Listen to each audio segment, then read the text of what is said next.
Depuis le 29 mars 2023, date de la mise en place du comité syndical de l'Institut national de formation en sciences et de la santé, INFSS, un bras de fer oppose la direction générale de la structure au comité syndical du syndicat national de l'enseignement supérieur et de la recherche scientifique SNESUP de l'établissement. Au cours d'un point de presse tenu ce mardi 2 juillet à Bamako, les travailleurs de l'INFSS se disent confrontés à plusieurs problèmes, entre autres la menace, l'humiliation, le harcèlement ou encore le chantage de la part de leur direction. Les travailleurs de l'INFSS sont confrontés à plusieurs problèmes depuis un certain temps.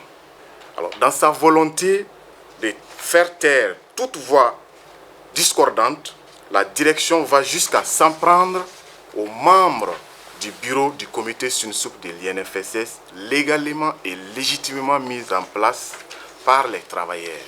Selon les syndicalistes, cette situation nuit à la cohésion sociale et les liens professionnels entre les travailleurs de l'établissement. La direction refuse de reconnaître le bureau SNESUP.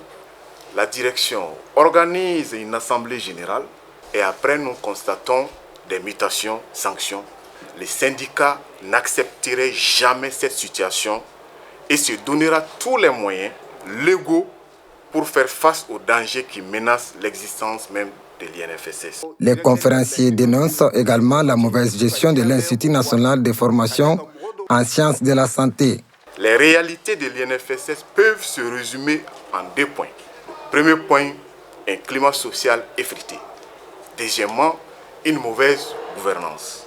Cette mauvaise gouvernance est caractérisée par une gestion calamiteuse, laissant entrevoir un sentiment de mépris et de vengeance de nature à freiner le rayonnement de l'institution.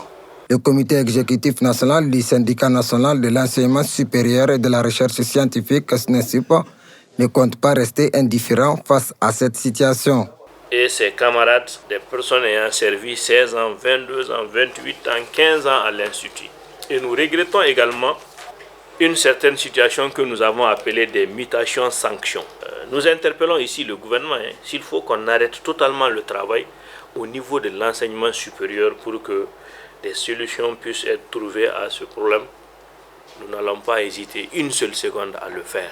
Pour rappel, l'Institut national de formation en sciences de la santé est un établissement public à caractère scientifique et technologique jouissant d'une autonomie de gestion.